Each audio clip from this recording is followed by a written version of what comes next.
Hello guys, my name is Caesar from Castro, and for today we're making a tutorial all about data processing in Unity. So what is the advantage or when we will use data processing? For example, you are using an enum as a variable and you want it to save on your server on the local storage and be able to uh, get back that data and parse it to that specific data that you want.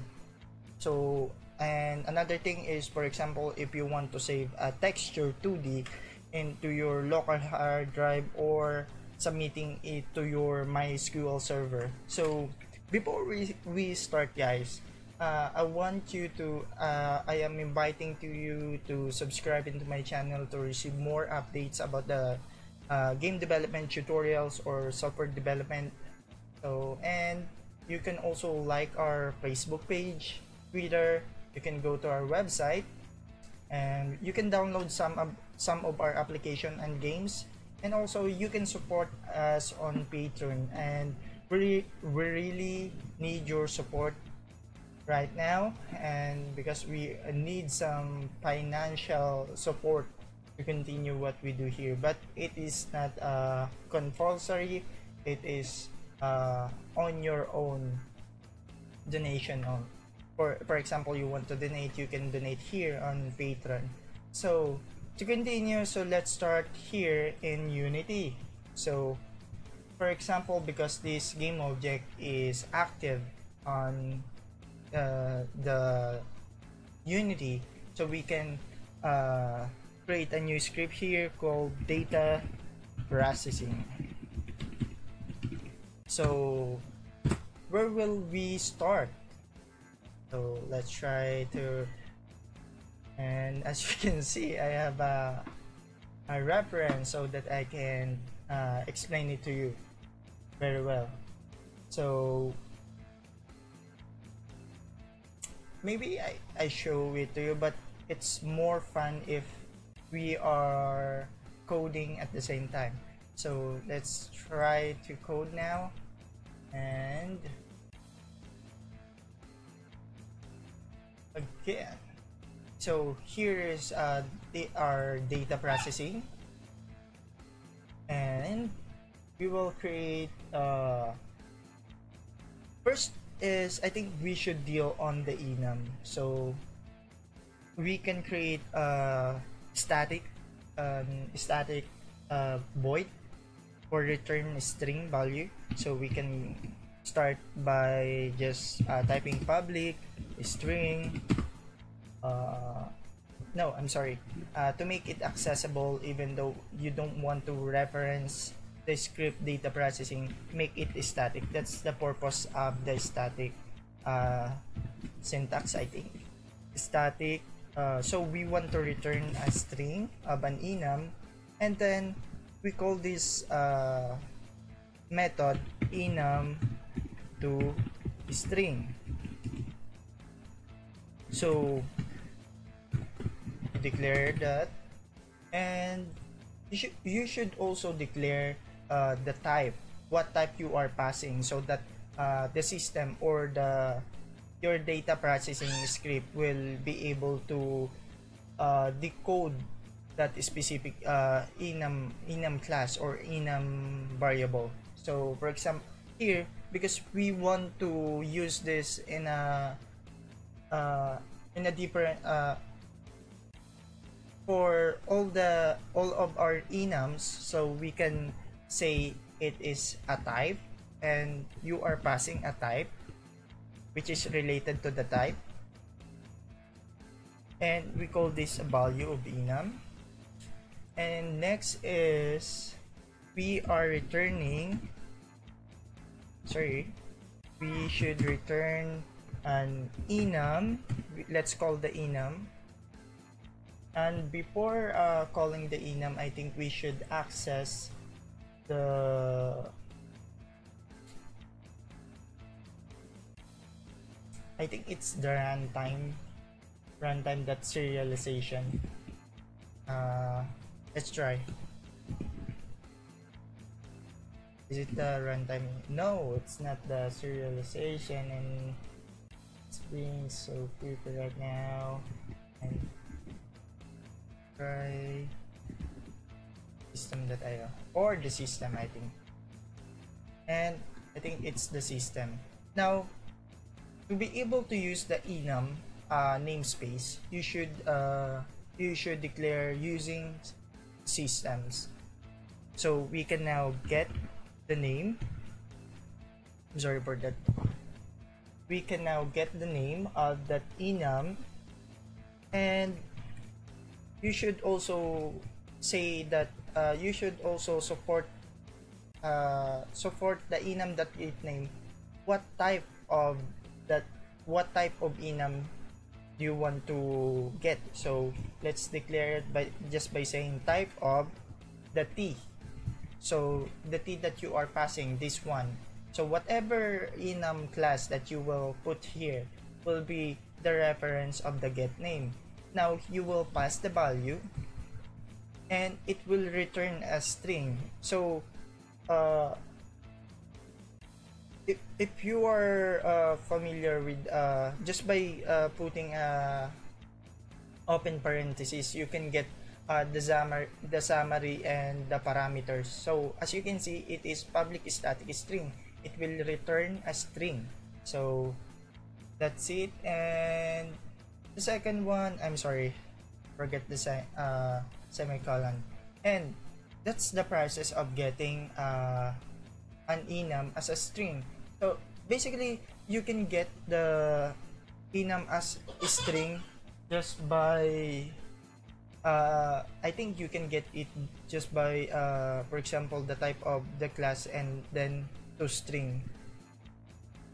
And to continue, now we want to get, this is the more complex one. So I just put my summary here.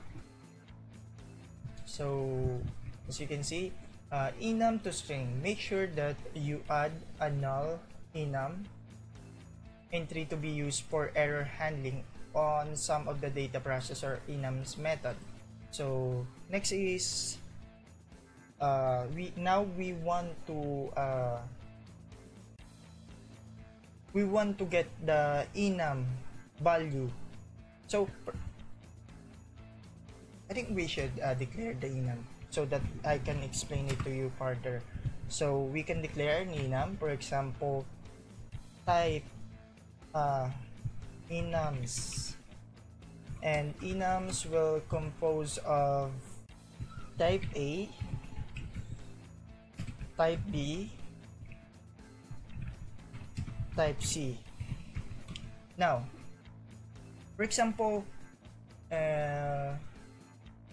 we pass an enum here, the type of enums, I think we should change this one, the more related one, be, for example, character type. So we can have here a warrior and an archer and assassin and so on. I think we will need 3 of them. So now if we pass on the character type here, I think it's well, let's continue it later on. So we need to declare here the string to enum. So we will do that just by saying public static, again, to be able to access it without referencing this data processing script. We will now return a type. So we are returning a type, undeclared type, so that we can decode any type of enums or any enums to this static method.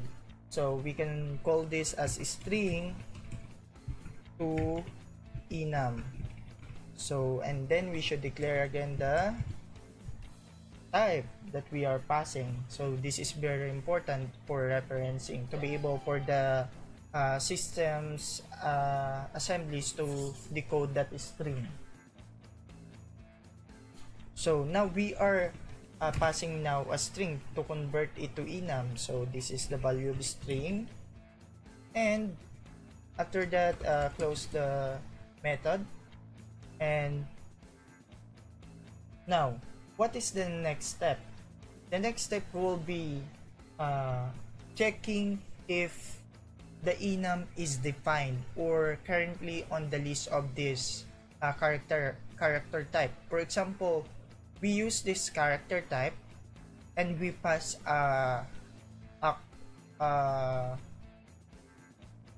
for example, an enemy. So enemy is not enemy is not found here, so it will return null. So we should add an error handling to be able for us to minimize errors in our further development. So we can say if I always want to complete the if and else statement, and here we can say enum is defined. So type enum type, so we are passing the type of, so because this is defined is asking for the type, we can say the type of the t that we are passing here, this t. That's why the type of the enum should correspond to the existing enum value. So the next is the value of string. So we are passing this value now. After this, if enum is defined on the list, for example, I pass the warrior and the enum is we know theoretically warrior is found in this list, it should return the type that we pass, and enum we need to parse the string to be able for us to be able for the system to decode that type. So we should again pass the type of the t and the value of the enum. So for example, we pass a warrior and parse enum is defined, it will return the type of enum, the value of an enum. So again here, why is it that there is an error? I'm lack of closing parentheses. So here, if it's not defined, we should return, return the type of t again, and enum. Again, we can always add an error handling. We should copy paste this. We should copy paste this, and we should add here null to be able for us to know if the current pass string is not found on the enum type. So if, but here we are passing the specific type of enum, the specific value of enum, the specific value of enum, which is null. So if the string is not found, it will return a null value. But if the string is correct, warrior, archer, assassin, it will parse the data and return as a type of enum. So now I will put a summary here, and maybe later or after our website bytes-crafter.com is finished website development, I think all of the script will be posted there. So just please stay tuned for more updates on our website, because we have very lots of resources to give away to all of our subscribers. So now we are finished making our data processing static method, but I want to share something to you to be able to maximize the organization of your project. So I think starting from here, I always combine all of the related assemblies. For example, all of the system should go on all of the systems. So here we can say by using namespace, later on you will know what I mean. It's like this, using system. By using the system, you can access the enum. So maybe later on, to be more specific or to be more clear. So namespace, we should declare the namespace, and we can say this bytes crafter. For example, you can name whatever you want, and I can say this is a data processor. So you have now a data processor, and let's close that namespace, and you can put this class inside that data processor so that later on, after we make a script, I don't know, yeah, data processing. For example, we remove this and we create a new script called the sample script to test our data processing. We create a sample script, and let's load that one. Did that load? And here it is. And in your if some of you don't know the namespace, this is how it works. So you get the class, right? So you think maybe you'll say, now I can access the data processing. Let's try to access the data processing. But why is it that it is not available on the list of the class? So because the class is inside the namespace called the bytes crafter data processor, or you can say just bytes crafter, or you can say data processor, something like that. So now you can access that data processor after just type using data processor. As you can see, you have your own assemblies, like for example, you're making an assets that will be available on the asset store. So now theoretically, the data processor, the data processing, I think, what is the name of the class? Data processing. Now data processing is now available. Now this is an assemblies. Green bracket is an assemblies. C is for component, for script. So we can access the data processing, and the importance of this static syntax is that to be able for us to access that specific method without referencing on that the data processing script, that you can say that you can see that it is found here even though we did not reference. So sorry for all of the advanced viewer or the advanced developer or programmer, you don't need this, but to all the newbie, this is recommended and recommended for you to know. So now we create first, sorry, I'm a bit too excited. Now we first create our enum. So we have that character type, I think. Character type, yeah. Character type is char type. The name of that enum. Custom name, I think. Then we can say character type that I want to be, for example, a warrior. Now, if we save this one, we should copy paste this one.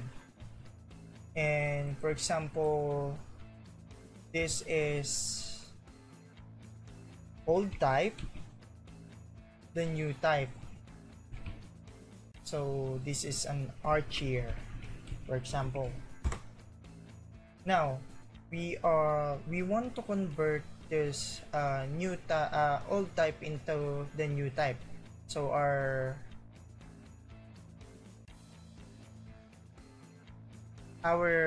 next step is that enum string to enum, I think, or I think we should convert enum first so that we can include both process. So we can convert enum to string. So what is the type that you are passing? The character type. This is the type of enum, the enum, and this is the value of that enum, which is currently it is warrior. Ano? Because we want the old type to be like the new type, so we are passing the new type. So it will return as a string, new type. It will return as a string, and then we can now say that old type is equal to data processing to what do you call it, a string to enum. So we should always declare the type. What is the type of enum? Character type, and the value, string value, is this new type which came from the new type. So it should return an archer value to the old type. So that's it. So let's wait for the script to load. As you see, the old type is a warrior and the new type is an archer. So if we try to, because the method we call, the method we call is on start, so we expect that the method will be initialized upon initialization of this editor or this game. So as you can see, the old type changes into archer. But what if, let's check the other value, for example, this is null, it should change into warrior, and assassin, it should change into assassin. And before we end this video, I think we should test something like, let's delete this one and public string. For example, that we save a string as bytes to our local storage or in our server. We want to convert again that locally as an enum. For example, just for an example, let's call it this as a new type, and let's leave it blank or string.empty. Let's delete this one. I'm sorry. Let's pass the string value. So now we can test our script accuracy. So this is null. So what if we pass on the warrior word? The warrior. So theoretically, after we start test, this enum type should be converted into a warrior. So let's try to change this to null first. As you can see, the old type changes into warrior. But let's have an experimentation. Let's change this into warrior and let's make this a warriors. So let's see what will happen. So as you can see, it returned into null. Why? Because enum parsing mechanism or parsing enum.parse is a case sensitive and also character sensitive. So let's try to check the warrior with lowercase. It's null because enum.parse is case sensitive and character sensitive. So But if we converted this to assassin, and it will return an assassin enum type. So I think that's it. That will be it for this today's tutorial. Hope you like it, and hoping that you get the point and you get the importance of converting enum into string and string into enum, because in the later development this will be useful. For example, if you want a variable not just a true or false, or like a boolean, and you want a different type. For example, you have a character type archer, you want to load the data from the local drive. For example, you are making an RPG or simulation and you have a save option, something like that. So, and that's it. Thank you guys for watching, and hope to please subscribe to my channel and come back soon for more updates. I will be posting more tutorials in game development. So I've been away for too long because I've been making my own business here here in Bytes Crafter. Thank you, and please subscribe. Have a nice day.